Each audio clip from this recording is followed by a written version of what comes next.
not.com. On the home page, you can go to Get Quadzilla. That wasn't very smooth, was it? It's yeah, I don't know.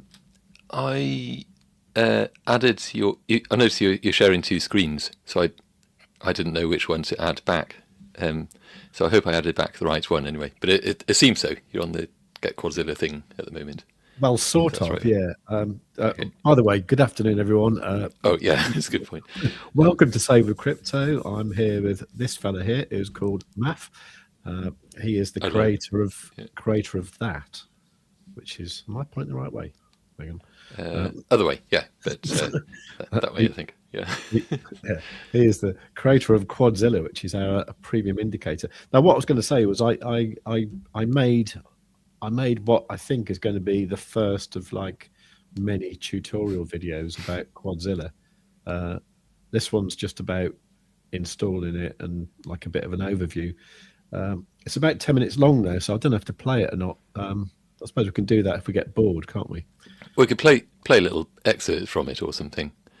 Or do like here's the first minute of it, and if you want the full thing, go and check out the recorded video. So you haven't published it separately? Not yet, no. Not yet. No. So yeah, maybe just as a little preview, you know. Here's what we've got coming up or something. Okay. I'll play a bit then. Yeah. Here we go. This is the first video of Quadzilla Basics. This is where we show you how to use Quadzilla to level up your trading, to make you a better trader, to make you a consistently profitable trader. Quadzilla is an indicator that runs on TradingView. If you haven't got TradingView, go to savercrypto.org/TV and get it from there. If you decide to upgrade to a premium annual membership, you'll get $15 off by using that link. So use it. When you've got TradingView, you'll be able to get lots of indicators for free. So you just go here and you search for whatever indicator you fancy. Say you want the simple moving average, you can just click that and it will load. And you'll see it on this main pane here of TradingView. In this case, it's this blue line here. Okay. Now, Quadzilla isn't a free indicator. It is a paid indicator, and that's because we put a lot of work, a lot of development time into it, and we think we've got something really special here that is worth paying for. And what we found is that it pays for itself very, very quickly. Most people who have it say that it normally takes a few weeks of trading to pay for a year's worth of Quadzilla. And these are usually people not trading with enormous balances. They're people with like a few $100 to a few $1,000 in a trading account. You can get Quadzilla from savercrypto.org. That's our website. It's savercrypto.org. It's .org, not .com.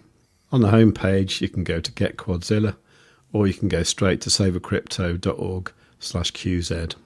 The cheapest way is to choose it for a year and subscribe there. Once we receive your payment, we process it manually and we add your TradingView name to the list of Quadzilla users. Once we've done that, you'll be able to come to the indicators here and go to invite only, and you will see in here Quadzilla. If you like, you can add that to your favorites, and you just need to click it to install it. It is quite a large script, so sometimes it takes a few seconds to load. Now, Quadzilla is a little bit different to many indicators because it loads elements of it into this lower section of TradingView here, as well as the main pane here. Down here is all to do with the momentum of the asset, and here is to do with the price of the asset. In TradingView, if you double click the top pane, it will show just the top pane. If you double click it again, it adds the lower pane. If you double click the lower pane, it shows the lower pane only. Double click that again and it will show the default view. Now, many people have different preferences of the way they want to see Quadzilla, but we believe nobody needs to see this big long mess of numbers here. So what you need to do is to come to this settings gear symbol here and go to the style tab, go to the bottom, and if we uncheck inputs in status line and values in status line, that will clear this up nicely. You can choose if you want to see these labels on the price scale or not. Personally, I like to have that off as well. If you want to save this as a default, you can literally just go here and go save as default and press OK. So what are the different elements to Quadzilla? Okay, that'll do for the moment, but that's the start of it anyway. It's all right so far. Yeah. It's all right so far, isn't it? Yeah, yeah. So, Do you think you'll have... Sorry, go on. Yeah, go on. So with this one, I'm just going to, I just go through a kind of overview of what the different bits are. And then my idea is after that, you know, I'll do ones about each part of Quadzilla. Yeah, so there you go. Yeah. I was going to say something very sensible anyway, but do you think you might have background music on the, when you publish a video? I actually don't like it myself. I find it really distracting. I end up just listening to the music and not. I think it's okay. Maybe that's what. Yeah, now you mention it. Anyway, yeah. So it might be because I'm a musician, so I tend to focus on the music rather than the actual words. There's no such thing as background music for you. Not really, no. Yeah. Might be as well because I get a bit of tinnitus, you know, because I've been standing next to a drummer for most of my life, you know, and although my actual hearing function's all right, I'm not very good at sort of separating things very well. Like I find it difficult to talk to someone in a noisy pub, you know. So yeah. I don't know if that's part of me as well, but. I don't know. That's something I've definitely found a lot. Like, I mean, for me, it tends to be like the lower pitched noises in pubs. This isn't even like an old age thing. I think I've always just kind of had that. If there's low pitched hubbub in a pub or bar or whatever, and makes it really difficult to just hear what the hell people are saying. Yeah.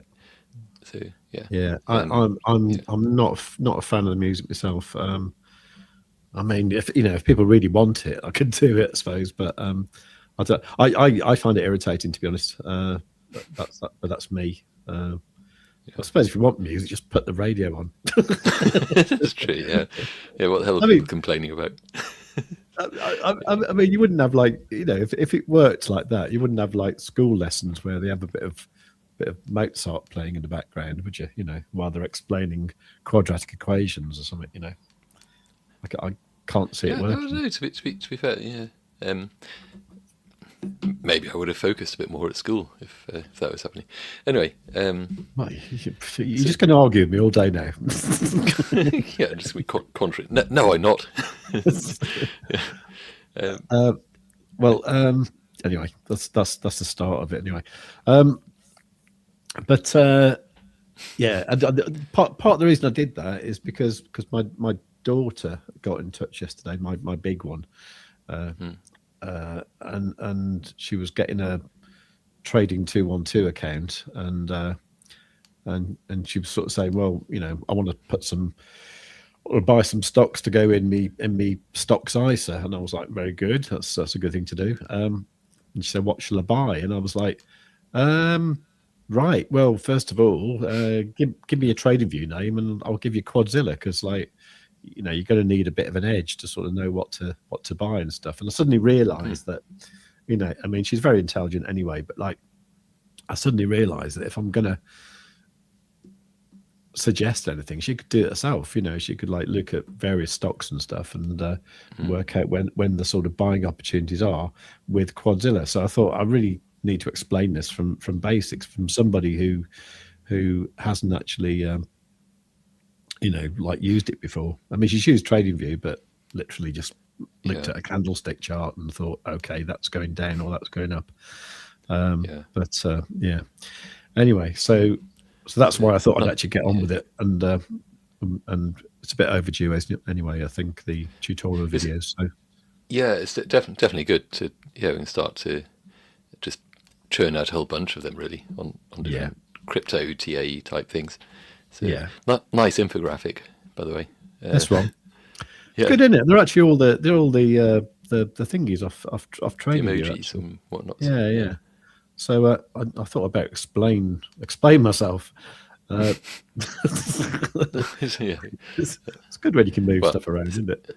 So virtually says it all, doesn't it? What's the Z order on those? Because you could actually have the animation so that the skull and crossbones kind of disappears into the toilet. Because if you brought the toilet to the front, I don't know how it works. Actually. Right click, ordering, and bring to front. Oh, can I do that? Yeah, there should be ordering or something. Let me just say. Was that visual order? Visual order, bring to front. Bring to the front. Okay, and then the skull and crossbones. Now you got your cutting edge animation. Okay, so it just gives the direction and then boom. Oh no, it goes. Okay. Whatever's selected, I guess, is temporarily.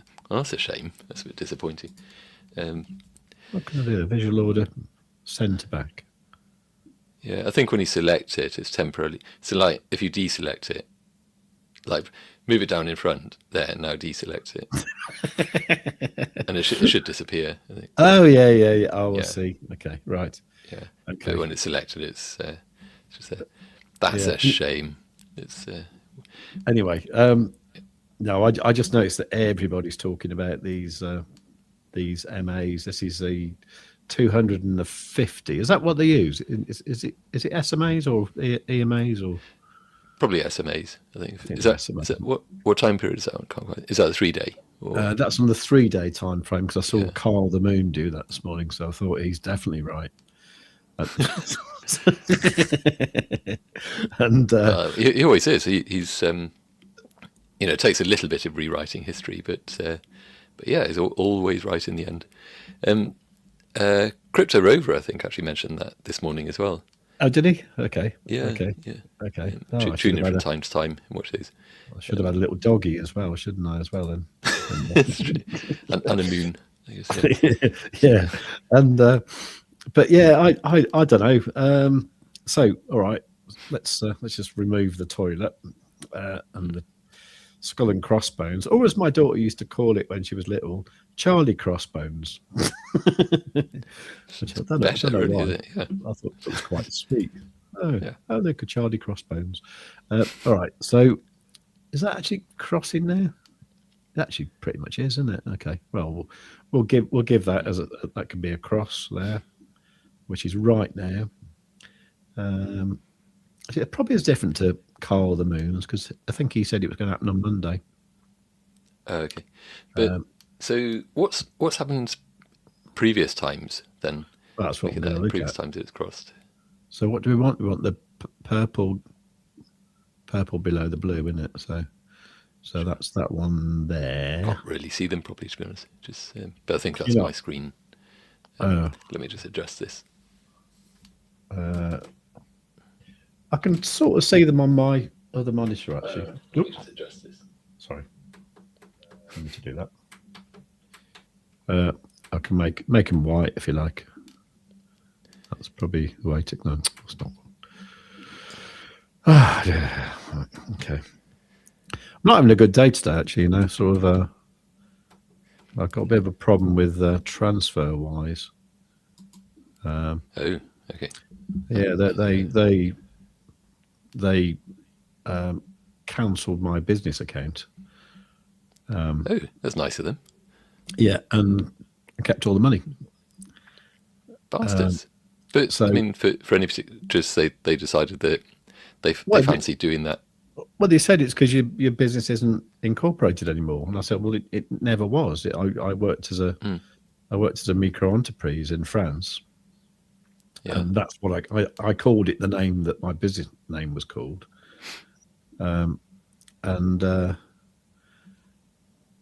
Purple below the blue, isn't it? Purple below the blue. So that's. So they basically stolen your money for your protection, essentially. Yeah. So yeah, so I didn't actually register a business in France called that name, but I did work as a micro enterprise. Now, Shouldn't matter. Yeah. what I can't remember is if when I got the business account for TransferWise, I can't remember if I maybe gave them the number of my micro enterprise. It's a possibility I did, in which case I did dissolve that in 2022 when I moved to the UK. But it's been working ever since, you know. So so they closed it down. So then I said, okay, well, what happens now? And they said, well, you can ask for a refund. I said, I can't do that because I can't log into my account, you know. So they said, okay, give us some bank details, and we'll send it to that bank. So what they did was because I've got a personal and a business TransferWise account, and they basically transferred all my money from my personal Wise account into my English bank, where I gave them the details for, which is really annoying because I didn't want that to happen anyway. And also they converted the dollars and euros into pounds, which I didn't really want to happen, you know. So they did that anyway.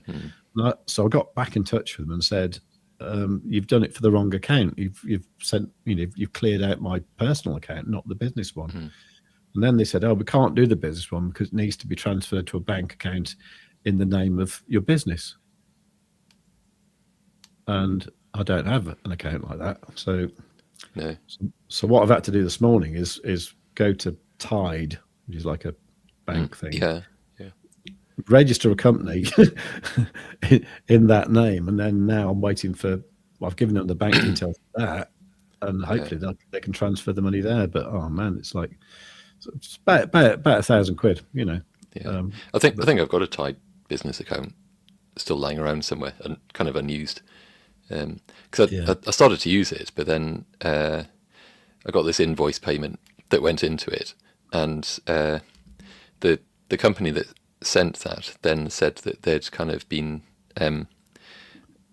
their account was suddenly blacklisted as potential fraud because they'd paid money into the Tide account, Right. which is really weird. So that, well, okay, banks don't seem to like Tide very much. So I stopped using them. Just it's too much bloody hassle, you know. Man, I'm so annoyed by it. Really am.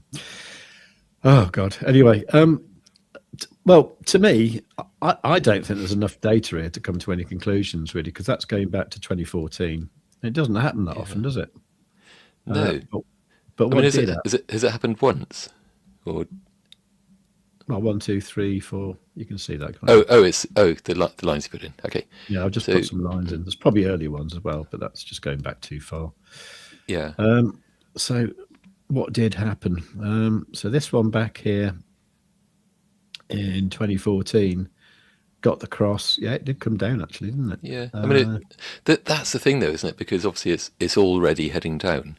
You can kind of view it as it's a nearly there marker, almost at the bottom.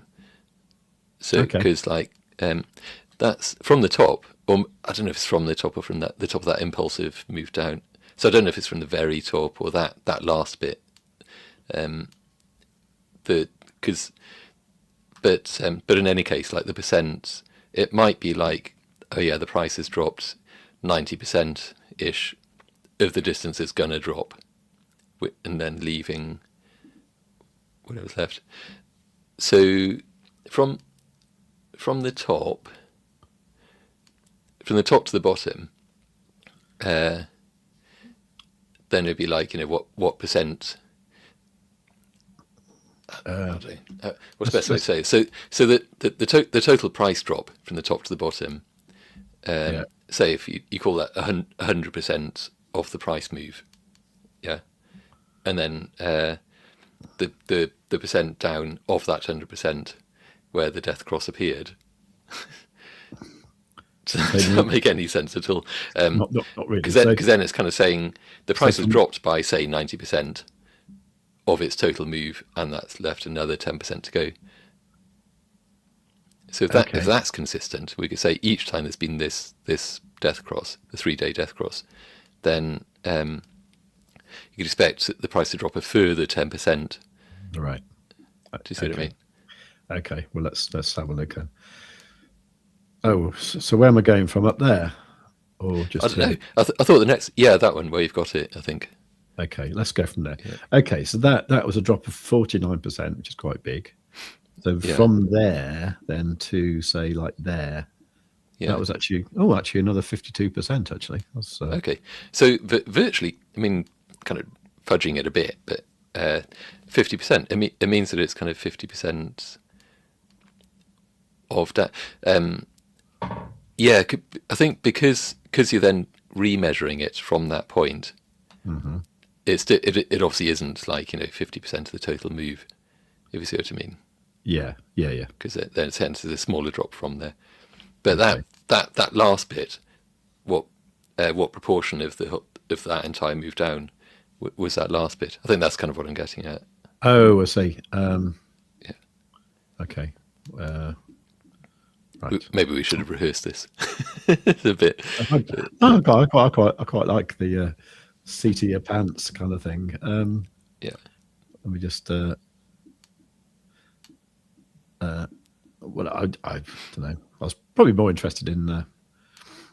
Okay, so what we're saying is that's 49% from there. Oops. And then to the bottom. So the entire price move. Okay, more like 75. So about another. It's the top moved down a bit, didn't it?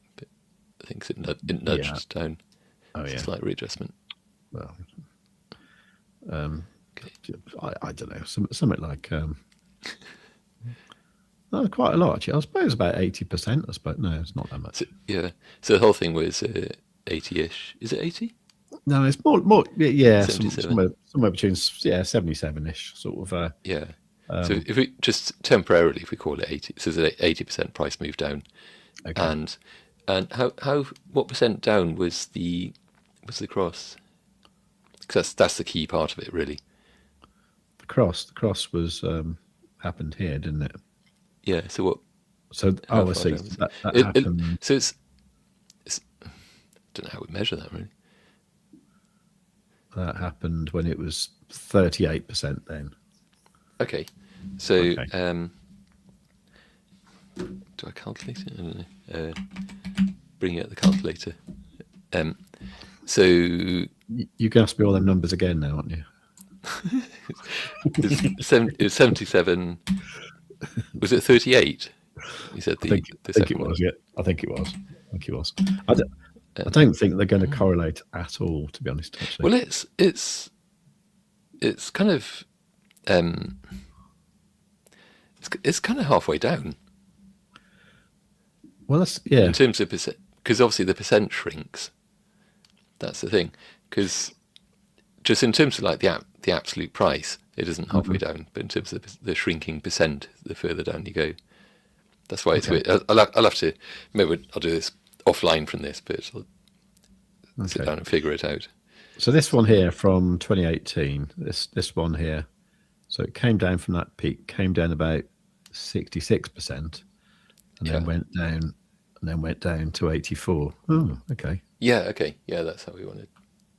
So it was actually similar, wasn't it? Yeah. Similar-ish. So I'm not going to do this very accurately. So I mean, in the sense that it went down a whole bunch, and then it went down some more, but not as much.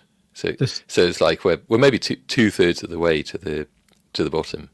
Is kind of what it might end up as. This one looks interesting. So this one was about 41% to the cross, and then 76% to the bottom. Oh, okay. Okay, so it's breaking down a bit now. Oh no, actually, sorry, because that one depends if you go from, because that ranged upwards a bit, didn't it? So I think that the actual starting point will be further down than that. It'd be that. There. Yeah, that one. To keep it consistent with the first one, because otherwise the first one we'd kind of measure from that very top, Okay, well in that case, down to that cross was only 14%. Okay, it's totally broken. and then a whole bunch down from there, Yeah. So that's not particularly Okay. So I'm getting a bit bored with this now. Okay, so Yeah, and to be honest, I think so. Hey James, don't think we've seen you for a while. So managing to catch 20 minutes of a stream in real time into my nice. client appointment. I think that so really good to see you, mate. That might be a slightly subtle way of saying just get a move on, stop wool gathering, and just get on with the TA. This one from the top was down 27% when we got the cross. So I don't know. So I mean, it could mean we're there. I think. Yeah, it looks like that way because it. Yeah. The bottom is in, for the time being. Yeah. Okay. Well, there you go. That's my analysis for today, anyway. Yeah. Oh God, that was exhausting. I need a bit of a snooze now. Oh, should we do some proper stuff? I think so. All right.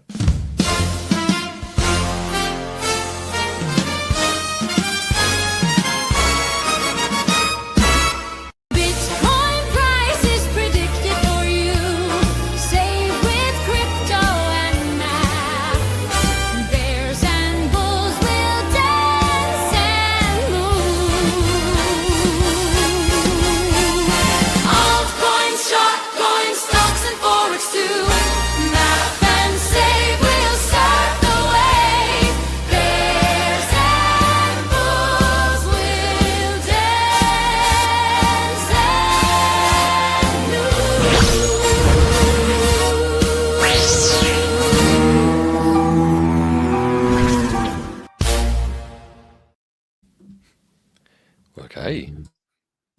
So where are we at? Okay. Well, actually, Aussie just made a really good point. We now also have a lot more buying institutions, etc., at these lower prices compared to what there was back then.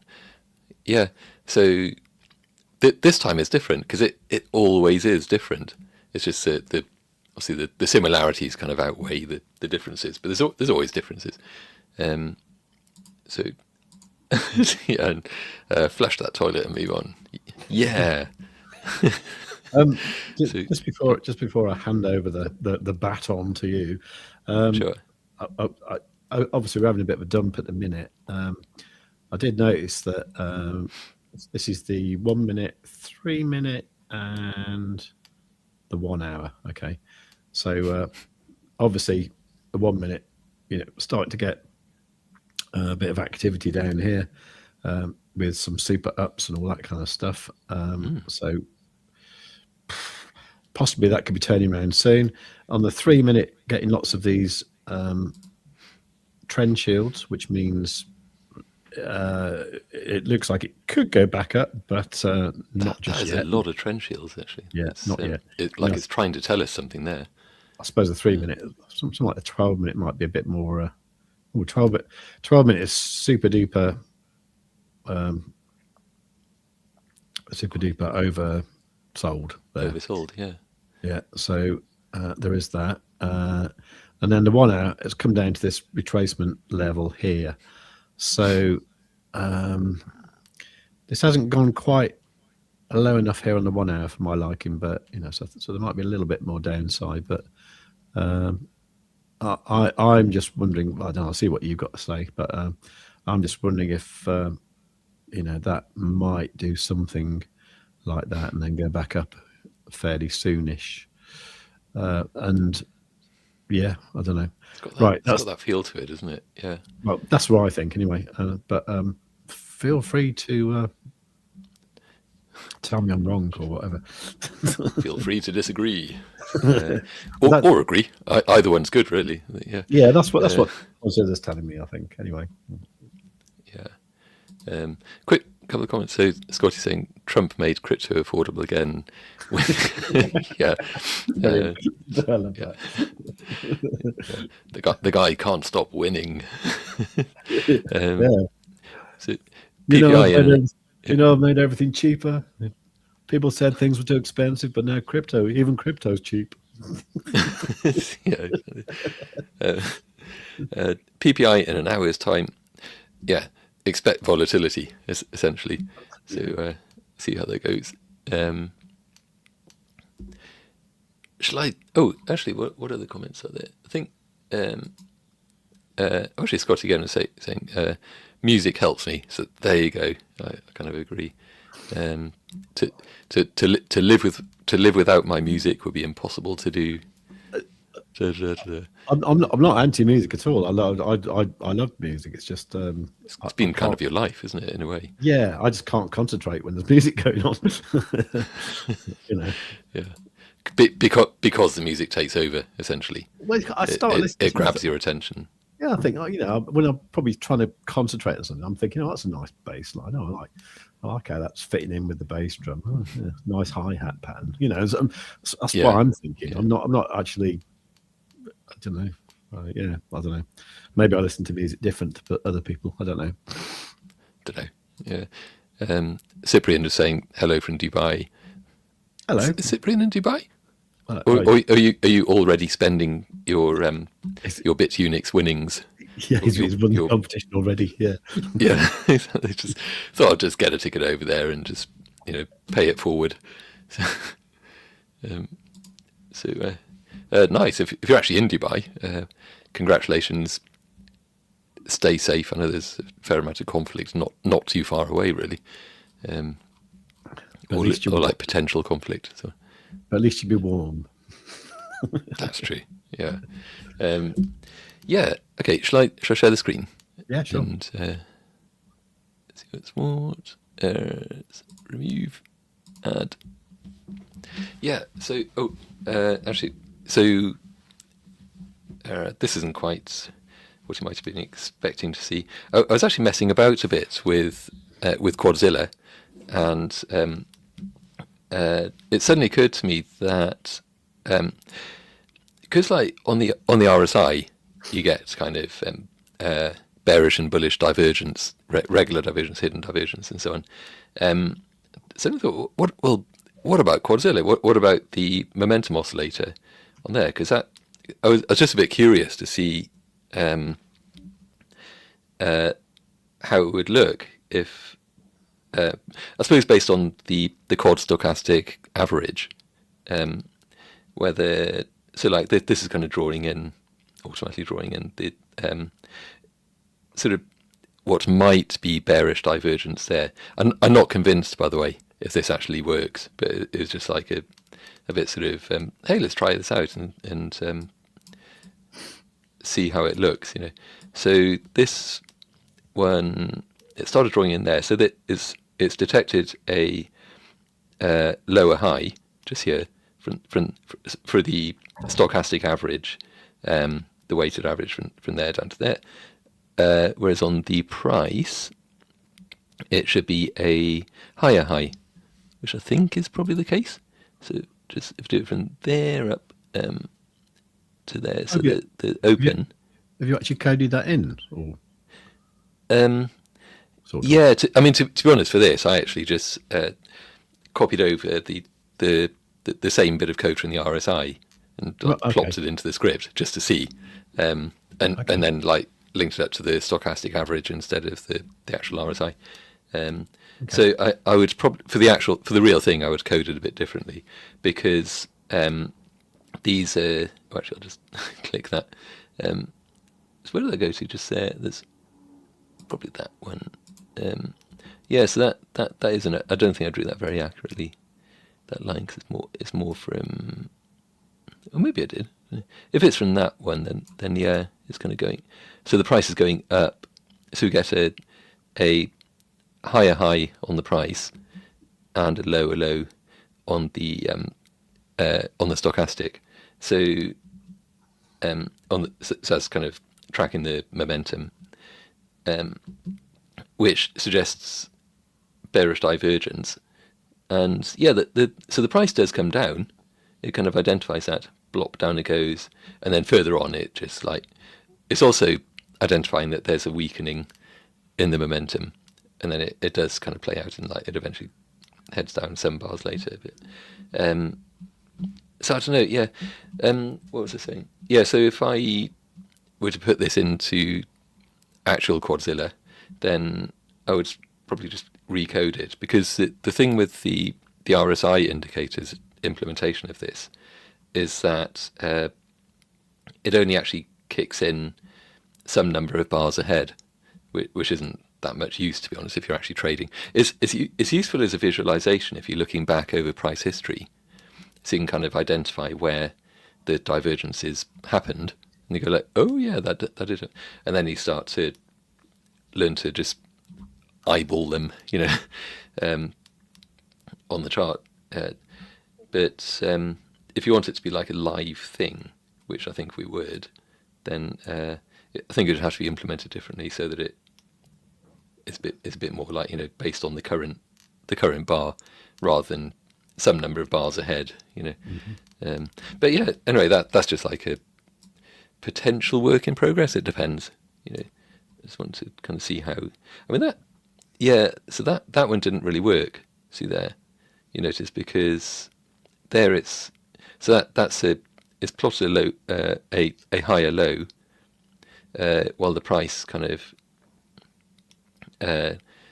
obviously plotted out a lower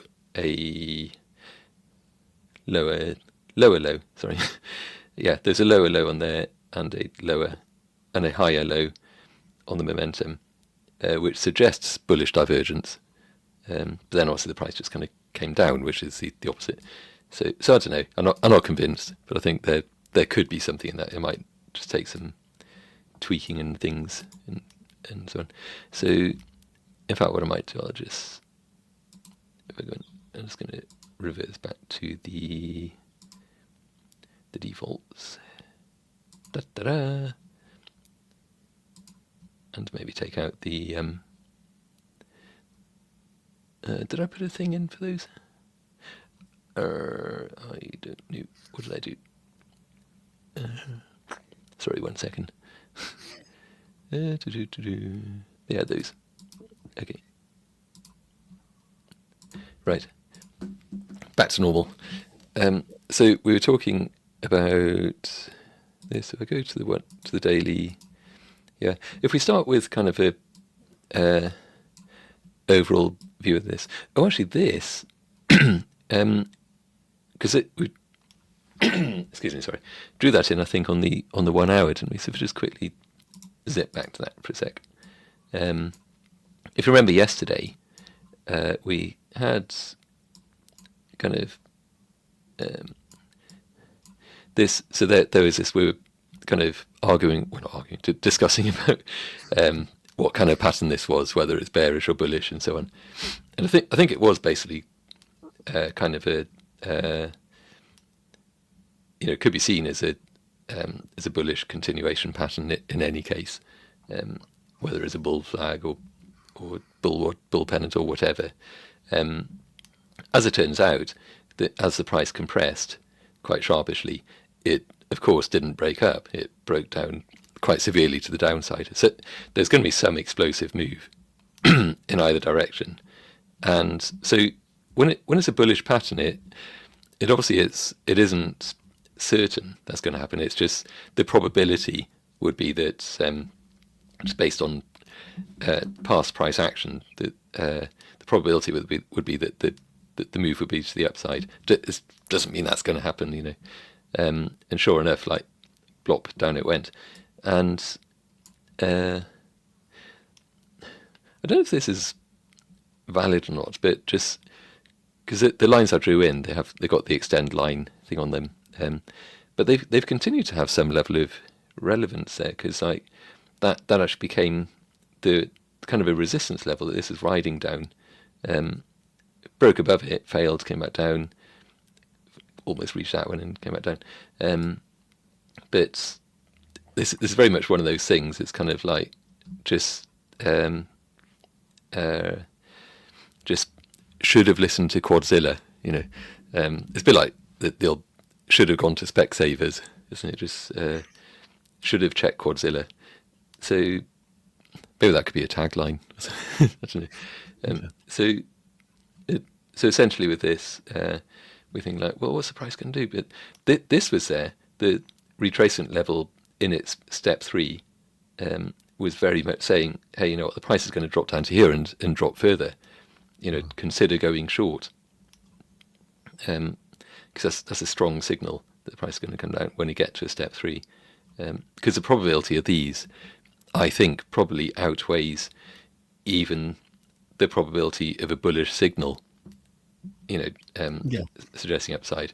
I think because these tend to be right more often than those. So, and in fact, yeah. So this is saying, hey, price, guys, price is coming down here.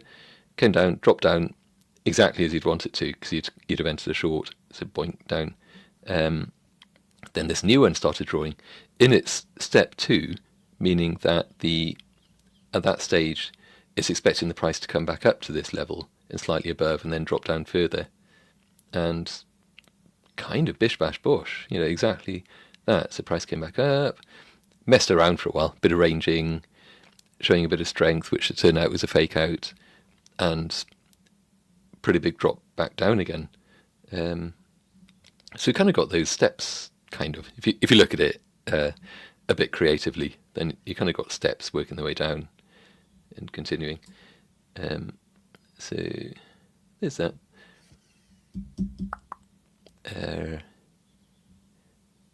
Yeah, if you're wondering what's happening there, I think this is still the development version. So we've got things like retracement level there, suddenly stopping plotting. That's not in the production version though. So yeah, that's kind of lovely actually. That retracement level there, we're saying, hey, you know what, the price is going to retrace to this level, maybe wick slightly above, and then it's going to drop down a lot. Wick up and down. Perfect. I'll probably change the setting on that because it's just so we get the full thing. Also in this version now, so we've got bar colours instead of background colours for these bearish and bullish red and green bars down there. So, actually, I was going to ask you about that because obviously, if I'm going to make these videos, it'd be good if I'm referring to the correct terminology, wouldn't it? So that's true. Yeah, I could send you this script if you like, this version. I'll send a slightly less broken one. Okay, but, cool. yeah. So where we're looking. Oh yeah, I was going to just extend these a bit. Maybe if I make that 500 or 550, say 550, and let's leave that one as is. So did that affect that? Not really. Doesn't matter. So yeah, you know, I'm actually just going to bring in the real Quadzilla, and bin that one for now. Come on, Quadzilla. Take a little while. There we go. And move it up to the existing pane above. The reason for that, I've got the just merge it. I've got the RSI on there as well, so which is that. So, but I'll switch that off now because it's really useful sometimes to have the RSI on there as well. So, sometimes it's just a bit too much information. So, and then in here, if it's bring that back to 550. Yeah, I think that was fine. I thought that had run out just before, but it's actually doing the correct thing. Yeah, because it switches to the step 3 bit, but because that step 3 only lasts for that same one candle, so it's doing what it's meant to be doing. So I massively distracted myself from what I was initially going to talk about there, because we went to the daily, didn't we? So back to that. So on here then, in fact, maybe if I take those out now, they're kind of done.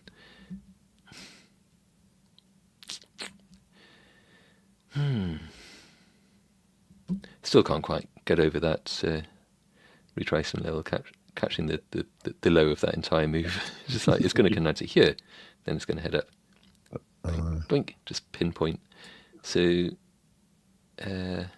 yeah, so basically, anyone who doesn't have Quadzilla, you really, really ought to go get it, because it gives you these sorts of pinpoint levels, just there and there, and this one showing now, which will also turn out to be probably pinpoint as well in terms of where the price returns to. Gives you an edge in your trading. So be good to have in something which case, for like right now, actually, because as in lower time frame type of thing. Yeah. Yeah. Okay. Are you in a trade by any chance? Yeah. Okay. Yeah. Quick. I've been trying to get out of it as well. And I had 2 opportunities like over the last 12 hours, and I was asleep. So, Oh. Are you in a long by any chance? Yeah. Okay. What was the entry price? I'm not telling you. Okay. Sure. So. All right. So basically, like, is the price going to head back up? Yeah, I want it to go up. Make it go up, please. Sure. Give you some hopium. This retracement level here is kind of suggesting that the price should head up back to 66.9 at some point. That'll do. I'll take that. Okay. Similarly, obviously there's a bit of ranging there, so there is some amount of liquidity there, which would be at around 66.6. So short tip, strictly short. Oh, there's that one down there. Sorry, it might head down to there first. I don't know. So we kind of got these opposing price magnets, effectively. This one's marking out the price that there's liquidity here, just wanting to pull the price up in this direction. This one's marking out the thing kind of down there. So which one wins? It's virtually halfway between the two at the moment. So, like, I think if it probably is going to be down to that PPI data, isn't it? Yeah. You might see a New York Open type of insane price wick. That might be enough to close out your position. Of course, it might wick insanely in the other direction. Yeah. First,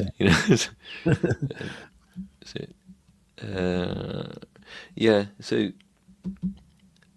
if I just for a moment to switch on the retracement channels and channels, does that show up? Yeah. So on this sense, we kind of got we got 2 actually. Okay, so the 50% of the fair value level for this one is here, so it's kind of coming down, approaching that. It might bounce off there, as it sometimes does, that 50% level, because if I just put in a horizontal line just there, you notice it's got some previous price action at that level. So it was resistance here, bounced off, resistance there, bounced off. I was going to say it became support there, but not quite. It just broke above. So when it finally broke above that level, it kind of headed off, didn't it, to the moon, or to the low flying satellite, or whatever, low altitude satellite, or weather balloon, more likely. So there's that. So it might similarly become support just here and bounce away, maybe.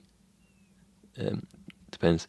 But just given that there's that range there as well, there's probably sorry, the thing I want to draw with is that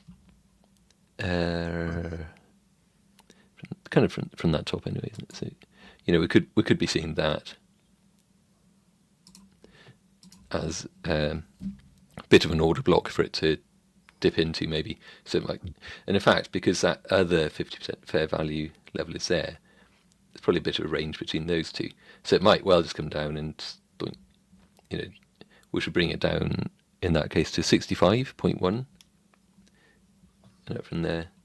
And I think if it breaks down below there, it'll probably come down to this one, especially given that it's got this liquidity there as well. So it would be kind of that as a thing, and if it breaks below there, then, well, I guess we stopped out anyway by that stage.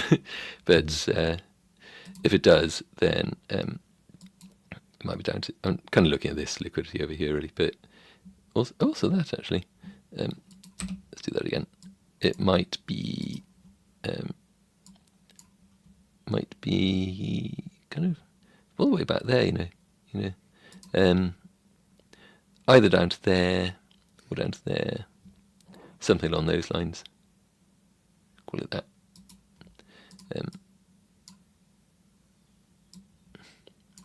So do you know what I mean? It might just, so you got like lines in the sand and so on before it heads back up. But quite likely, I'd say, that it'll kind of interact with one of these levels, but, and bounce. But overall, it feels like, or it feels like, I can feel it in my waters, but it seems like it's that it wants to complete this market structure just there, i.e., because it obviously did that. So I should draw that in. That's so inaccurate, but just to come back down to this level to bring it across, that's more what I was trying to draw, like so. So that's likely, yeah. Don't know if that helps at all, or makes you feel worse.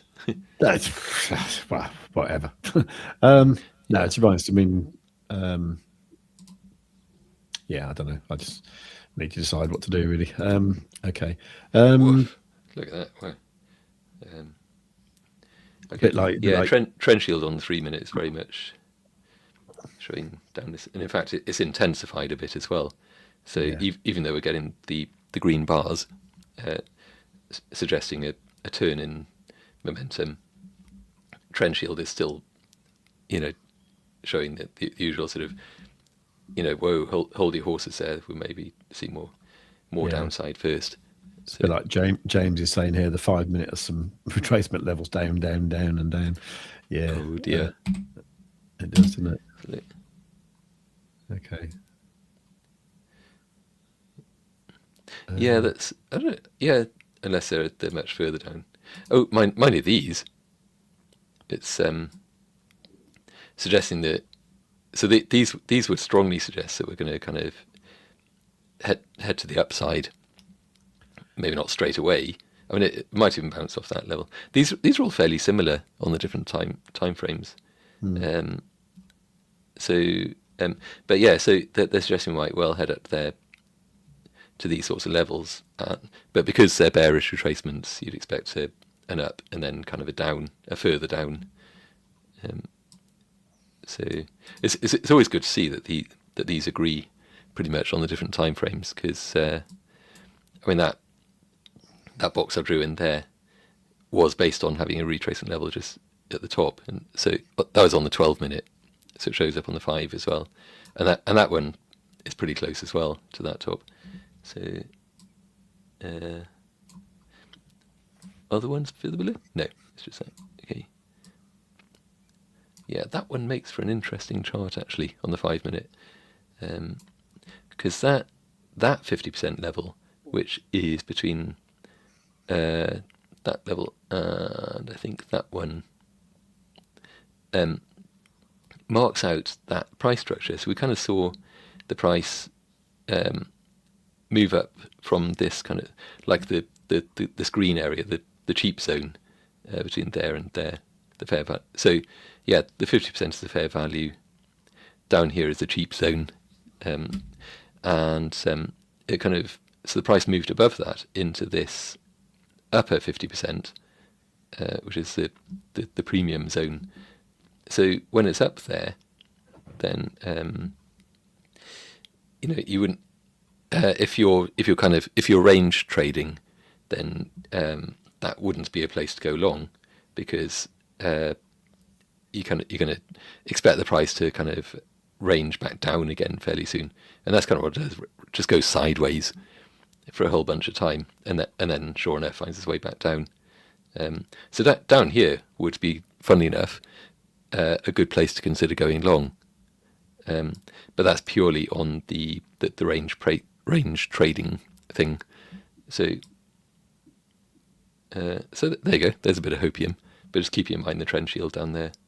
Mm-hmm. It's there's lots of mixed messages there at the moment, but I think that's just how the intraday Bitcoin market is at the moment, until the US wakes up and gives us a clear direction, I think.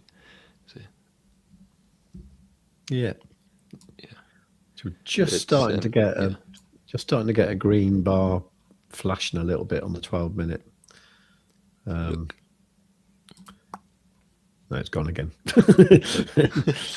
I don't believe you now.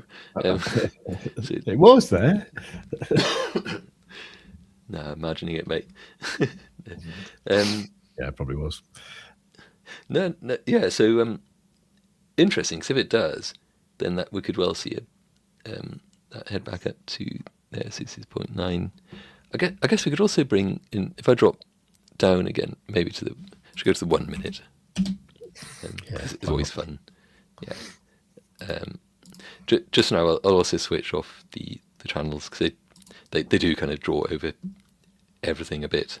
So they're kind of. I was going to say, that changed. Oh yeah, because it's the current release version. Changed back to background instead of bar.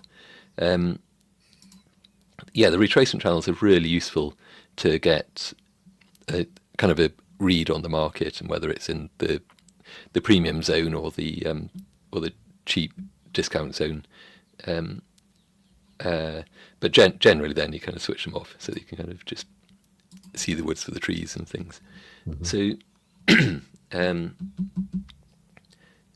forgot what we were talking about. Oh yeah, just went to the 1 minute to have a little peek around. Then what I was going to do is, mind you, once there you go. Right now, 12-minute, as indeed, well, on the Bitunix chart anyway, that has got a green background and a super up. Okay. I seem to be on the Bybit chart at the moment for some reason. That's done the same thing though, so that's all right. Yeah. Nice. Okay. So in fact, this one's got super up, and then immediately followed by another green background, green bar rather. So 2 in a row. Yeah. Oh, there's tends to mean good things. Another super up starting to appear on my one. Wow. Okay. Okay. So, yeah, okay. There's also, we've got fair value gaps and things showing on here. Which going to, that retracement level, believe in there, that's beautiful. So that was into its step 3, saying, hey, the price is going to come back up here. Doink. We would have kind of wanted the price to carry on upwards, but sometimes the price is going to do what the price is going to do. It ranged instead. And then that was very much a sign of weakness. So this is an interesting thing, because the probability with a retracement level like this in its step 3 is that once the price has come back to that level, which it almost always does, so that's an incredible thing in itself with Quadzilla, but once the price has come back to that level, then the probability is that you'd then see a continuation to the upside. If that doesn't happen, that gives you a really important bit of information, which is that the market is damn weak. So That's true, yeah. If that fails to happen, the price is probably going to head downwards quite severely, like that. So that's something that's just worth keeping in mind.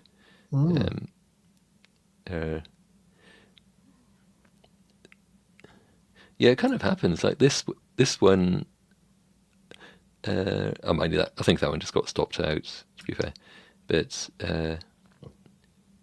this one similar sort of thing. Bullish retracement. The down part of that actually played out in a single candle, so just like that, just kind of stopped that, and then it went into its step 3, where it's expecting the price to head back up to that level and then just continue upwards. Again, it kind of didn't. It flaked out, and especially on this candle just here, I'll just zoom in a bit more.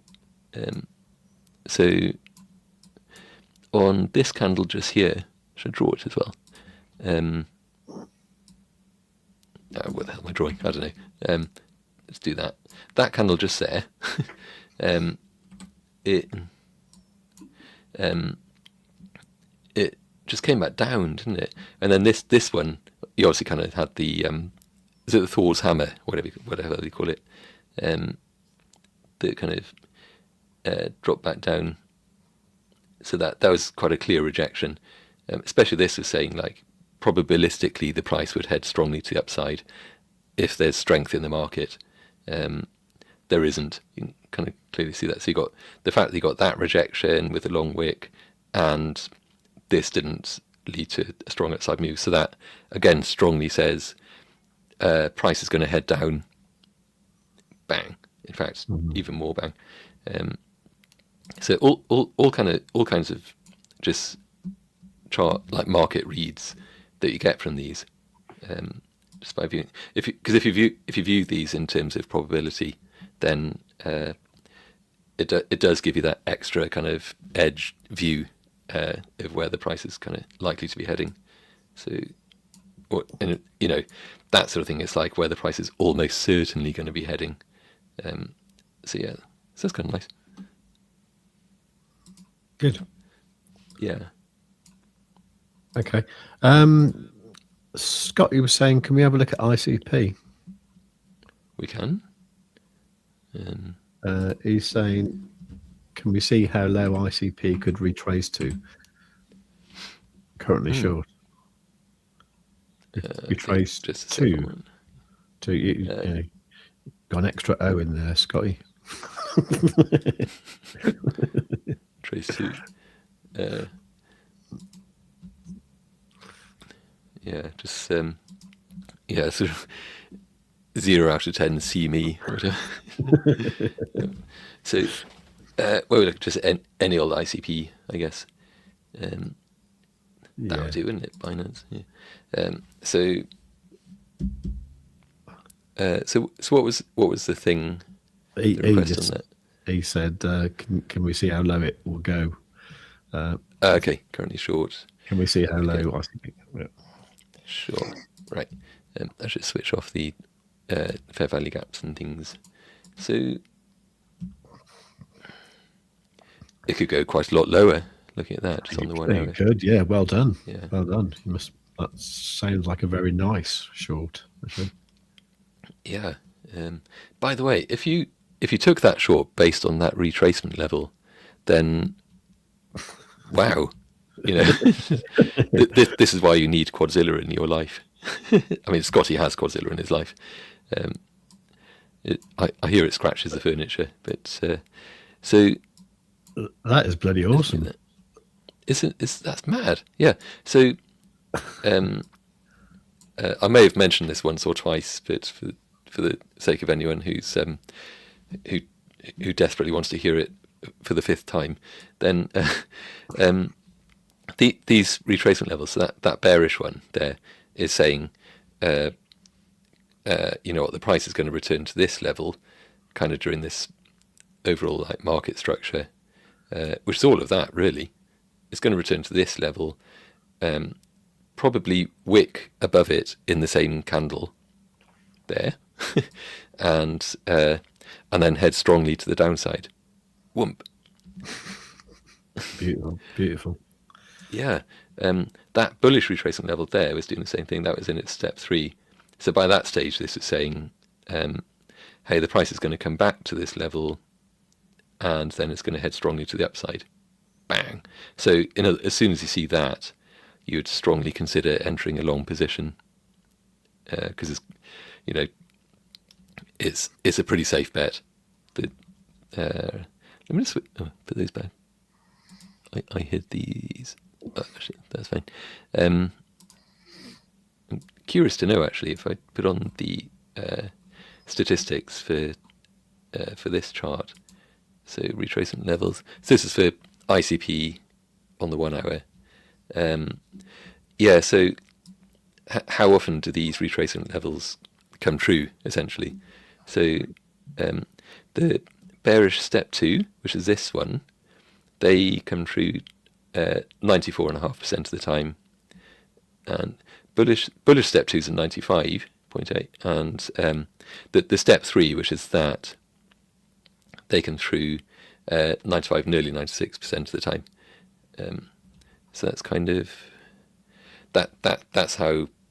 that's really how Quadzilla gives you the trading edge, because you get you get these sorts of percents. You can trust those essentially.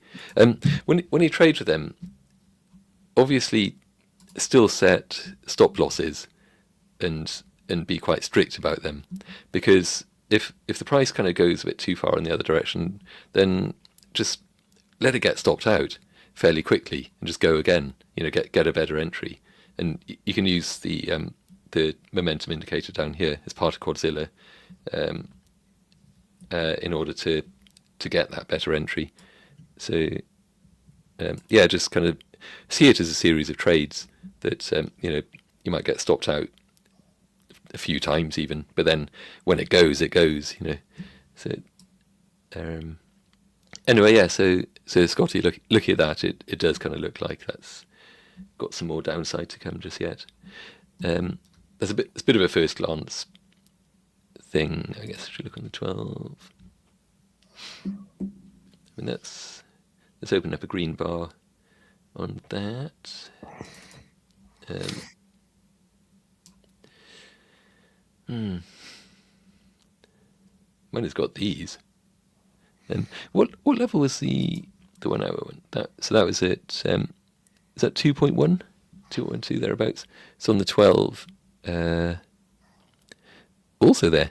So the 1 hour, and the 12 minutes both actually kind of agree. Mm-hmm. So that's a pretty strong correlation, really. Could see the price coming down to there. So worth keeping in mind. Just very quickly, I noticed we got a very decent number of people watching today, especially given it's a Friday. The numbers tend to be a bit lower on a Friday. Yeah. And as usual, the majority are on X watching. So hi everyone. Well, hi everyone on YouTube as well, obviously, but hi everyone on X as well. While you're there, please do follow, whether you're watching on Save the Crypto or Maftopia. And also anyone watching on Maftopia, there's been a bit of a lull in Maftopia videos coming out just the last week or two, but definitely got some more coming up. I've just been kind of a tad busy with other things at the moment, but that production of videos is going to resume sort of imminently as well. So do follow, basically, if you don't mind. then you'll see those start to appear pretty soon. So what should we do next? Oh, we haven't done Chippy yet, have we? No. Do you want? Shall we do it? It's probably not very exciting, but it's probably worth doing anyway because we've got the jingle. Yeah. On Free Chippy Friday, we gather and munch golden fish and chips, the perfect lunch.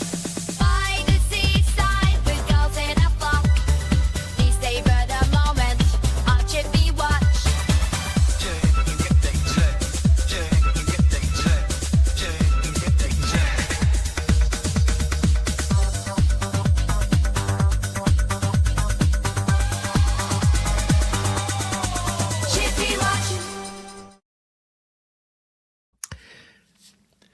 Which is looking pretty grim, actually. Oh, I forgot to switch over to Chippy. Do you want to share, or shall I share for this one? Oh, you do it. I'm All right, sure. I quite like watching Oh, we haven't your. looked at Pippin, have we? Sure. Chippy, there we go. Right, so fish and chips against Sol, wrapped Sol. It really should be wrapped fish and chips, shouldn't it? It's just like, come on, you know. So, yeah.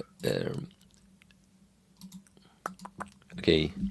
Yay, lots of scribbles on the daily.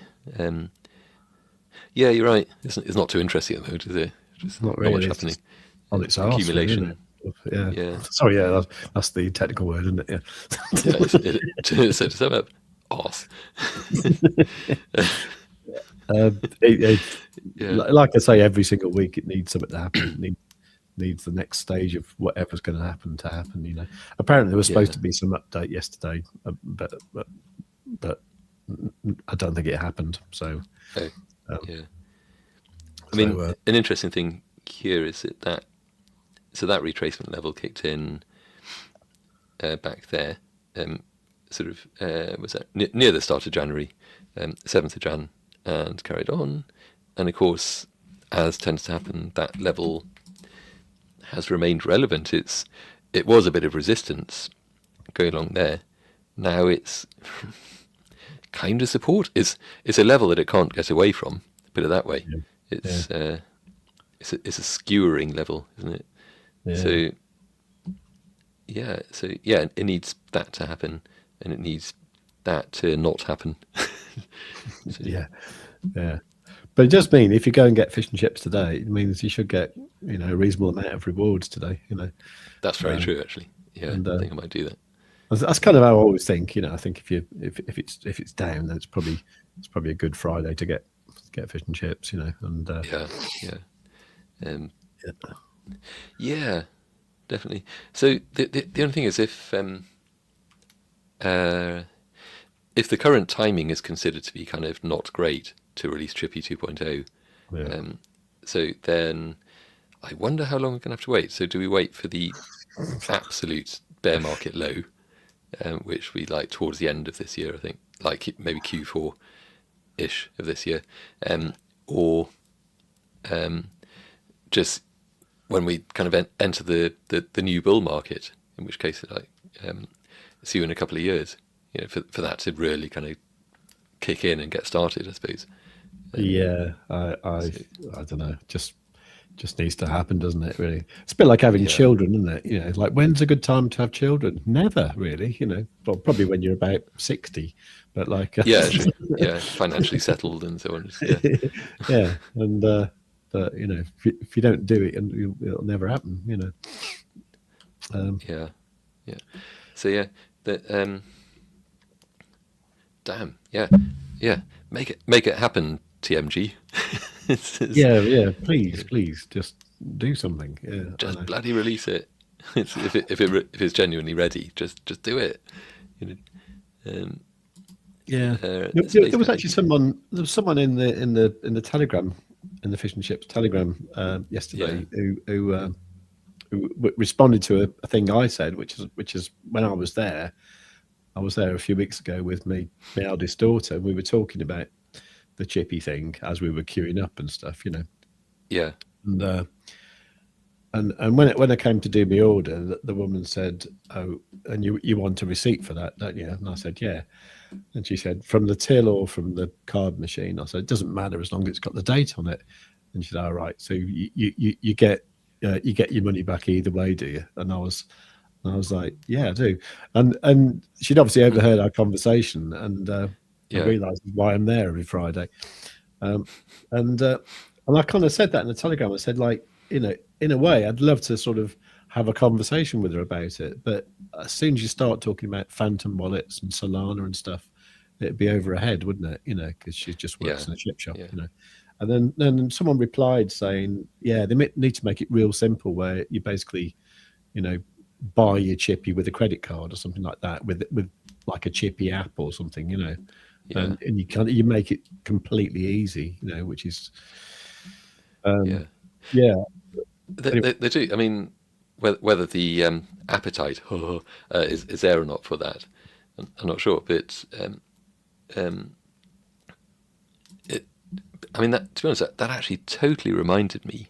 In fact, I'm just going to move that out of the way for a second because I'm going to bring up some tweets. All right. Let me just find them. God damn it! I go onto Twitter and then I just get distracted by the feed. Hang on, don't mind me. I'll be back in half an hour. Just phasing out. So if I find I know this is off the screen at the moment, but I want to find my light tweets, and I'm going to line up just some. by doing that, I just want to answer this really important question from sure. From Space Catty, who said, if I go to England and ask for ketchup for my fish and chips, do people want to kick me out? Not at all, actually. It's quite a common occurrence, actually. What, to be kicked out? No. Yeah. People do so put ketchup on chips. I've never understood why in fish and chip shops they dole out tartar sauce sachets by default. Like they'll bung in like 3 or 4 tartar sauce sachets in with a meal without even asking. And I mean, I don't mind tartar sauce. I mean, most people seem to hate it, but it's a weird thing. You know, what? That doesn't happen down here. You don't get nothing. Is that a London thing then, I wonder? Maybe. You know. Maybe it's a posh chip shop, posh London chip shop. Yeah, probably. Yeah. No, it doesn't happen here. But the one thing I never understood, why they don't have like slices of lemon, you know, because I'd quite like a slice of lemon with my fish, you know, or a little wedge, you know, a little squirty wedge of lemon, you know, but they don't. Yeah, that used to be a thing. That was your veg that you got with your meal, isn't it? Just, well, along with the potatoes, I guess. So potatoes and lemons with your battered cod. I mean, that's how you order it in London as well. I'd like battered cod with potatoes and lemons, please. What was I doing? I don't know. Lost track. So, yeah, I wanted to bring these up. There was that, yeah. It's Free Chippy Friday, just to keep it slightly on topic before I veer off completely. So, MetaMask card, suddenly powered by MasterCard. I know this isn't exactly like new news. This has been kind of in the making for a while, but I just find this amazing that that's starting to be a thing. Obviously, decentralized wallet, MasterCard. So, what? How? Payment rails, institutions, libertarian DeFi, these things that you just don't think would mix. It might be oil and water. You put them into a beaker and stir it up. That they'll appear to mix, but obviously they very, very quickly separate. So I think it might be a bit like that, as long as the will is there to keep these mixed up together. Then that, but the moment they kind of lose that will, it'll unravel. Again, so it's like house cats pretending to be friends with each other. Never lasts. So, but still amazing, because it's just the thing about the chippy payments that got me thinking about that, because you'd kind of need that.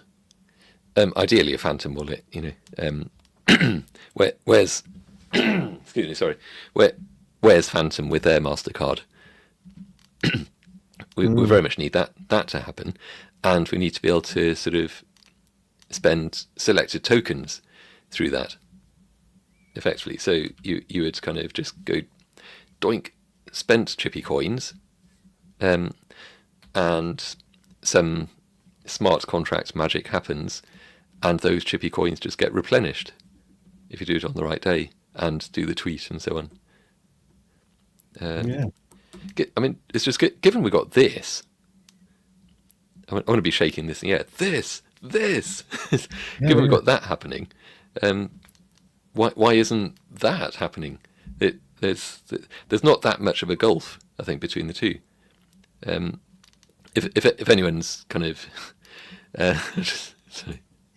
yeah, I am Bob Fleming. It's gonna be, I've got that. Yeah. So yeah, if anyone was wondering what I was talking about, it's just so if you go into a chip shop on Free Chippy Friday, wave your Phantom Wallet MasterCard at the payment reader thing, and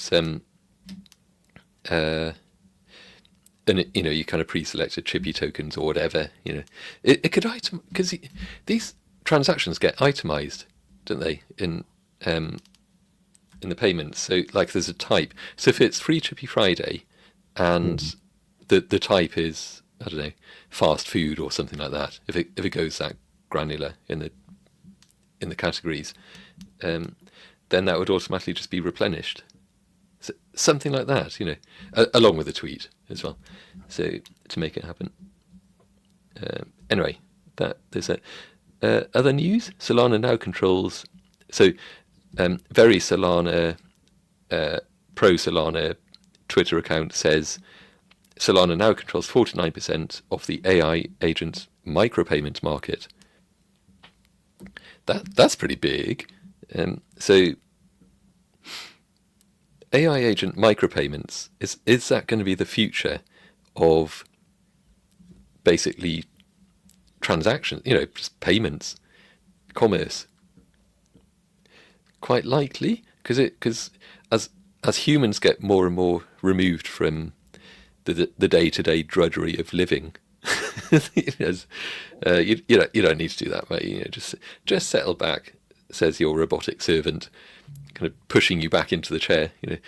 You stay there. I'll go out and spend your money. I'll buy your groceries. I'll choose for you, and so on.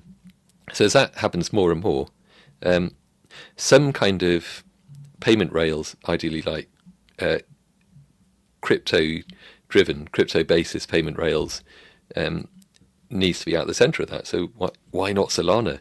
That'd be nice. As we just give more and more control to our AI agents to go and buy stuff for us that they choose. So I think that there was something a bit further on in this where they're saying, well, hang on, those numbers were a little bit fudged, because what about Ethereum? That's kind of around as well. And did you know that number is actually down significantly from last month, and so on. So not as positive as Solana as that seems, but still, overall, it's like, whoa, okay, that's pretty good. Then Phantom, talking of, building on Solana, a Claude Code skill built with DFlow. So basically, you give it a prompt, it gives you a full stack Solana app with wallets, swaps, predictions, and more built in. That's mad. So Claude agents, basically, and things that are a bit like OpenClaw in a sense, except it's kind of more tied into to Claude. So yeah, having an actual Claude agent skill that actually understands Solana and understands payments and so on is a pretty major thing. So all of this stuff is just happening so quickly. I'm just glad that crypto still very much has a place within all of that. It's not just AI accelerating, doing AI things. It's, crypto is becoming, and blockchains really, particularly, are just becoming more and more central to that, which is a good thing to see. That was it, really. It's a fairly major segue, but okay. I guess we were talking about Chippy. So, awesome. But Chippy, it means that Chippy potentially also is kind of at the centre of that as well, if they have the will to cross that gulf that I was talking about, like with the Phantom MasterCard and so on. So, yeah. Well, yeah, totally. Yeah. That would be good. I mean, to be honest, dare I say it? Them Zoid Pay lot. I mean, if they ever get round to publishing their app, I mean, their idea was to have it on Solana, so that in theory, it could actually work like a Solana card, you know. Yeah. Which, if they actually did that, that'd be really good. So rather than having a phantom wallet, you've actually got, you know, you got your. It would be called another, which I hate the name. It would be called. It's ridiculous. It's just mad. You know, but if they did that, then that could be huge. You know, it could be, everyone would use that instead of phantom, which would be brilliant. You know, but like, they just need to do it. I'm getting a little bit fed up with these like fintech type people who just, you know, never get on with anything. You know, and I'm sure they're all busy doing something, but like, do you feel? Sorry, go on. Yeah. Well, I was going to say, do you feel like that these fintech companies are a bit sort of, they're not really that visionary anymore. they very much used to be, don't they? But they seem to be like still stuck in the kind of the last kind of just 4-year cycle, the 4-year bull market, and just kind of they are living 4 years ago, if you know what I mean. In the 4 years ago withness. I think sadly, I think sadly they've realised that you know, the actual uptake of these things is probably going to be minute compared to you know, Revolut or something. You know, sort of. But it's because, I mean, for one, I mean, obviously the challenger banks and so on have much more got the public mind share in these things, because they operate in the world that people understand. So, you know, got card, buy groceries, get cash back. That's all people really want, isn't it? Really, when it comes down to it. I mean, you know, no one gives a toss if you know, your wallet is custodial and non-custodial. You know, at the end of the day, no one cares really. I mean, so like the Multiverse X guy, what's his name again? Benjamin Minku. Yeah. Oh yeah. God, I think my memory just kind of edited out. That's Benjamin. Go on, get a J, for God's sake, in your name. But I mean, it'd just be a bit like handing him the mic and saying, "Okay, we've got some regular Joe Public people here. Now, please explain to them why they should be buying some Multiverse X coins. You know, what's in it for them?" And they'd be lost in the first 10 seconds. Wouldn't they? I honestly think with him, if you'd said, "Benjamin, do you want a drink?" you'd have to wait an hour for his answer, and then you wouldn't be able to understand it. And, no, so is that a yes or a no then? Yeah. So what's this about 10 year lock-ins, and you know, I was talking about a drink now, not in 10 years. An impermanent loss. Does that mean you want the barman to drink it for you or something? Yeah, we just got the PPI data, so it was actually 0.5. The forecast was 0.3. Is that good or bad? PPI, don't know. Is it worth grokking or something? Just don't know. I'll let you do that. I'll probably need to go, actually, to be honest. Actually, I've oh bloody yeah! I just realised the time. To be honest, yeah. We'll leave people to ask their favourite AI whether that's a good or a bad thing. Yeah. No, and, to be honest, let us know in the Discord. You know. No, to be honest, I've just got the TransferWise people just on the chat there, and they're actually trying to sort me out. So I'm a bit distracted with that, to be honest. Actually, certainly a bit antsy pantsy. So yeah, should we wrap up? I think that we've done. I think so. Yeah. Sorry to cut it short there. I will just, before I go though, I will just show you. Oh God, can I do this? Well, first of all, let's start off with the momentum. I didn't mean to do that at all. I meant to. Oh, God, sorry. Completely. Is that you or me? That's me, isn't it? That's you. Yeah. Right. What the hell am I doing? While you're figuring that out, quick answer to this from Scotty. Do you think it's government regulations that are holding up fintech regards to crypto? Yes, it's one of the things. I think the other thing is kind of what I was saying about just the lack of up-to-date vision on these things. So they need to get their act in order and just be a bit more visionary. So yeah, they're not quite challengers anymore. They're keeper-uppers, and they're failing. So yeah, right. So I've just put this this page together here. I've put the link for it in the description as well. There's a little bit of a video you can play there. This is about the bonuses and stuff we got going on to do with the Bitunix campaign, and these are like extra bonuses that we're giving you. And like the generous people we are, if you sign up to Bitunix using our link, which is actually in the pinned comment of this chat, if you sign up to that, and if you put $1,000 of worth of something in there, then we're going to give you Quadzilla until March the 27th, which is the length of this campaign. We want to do that because we want you to achieve these trading volumes. So these are actually quite easy to do.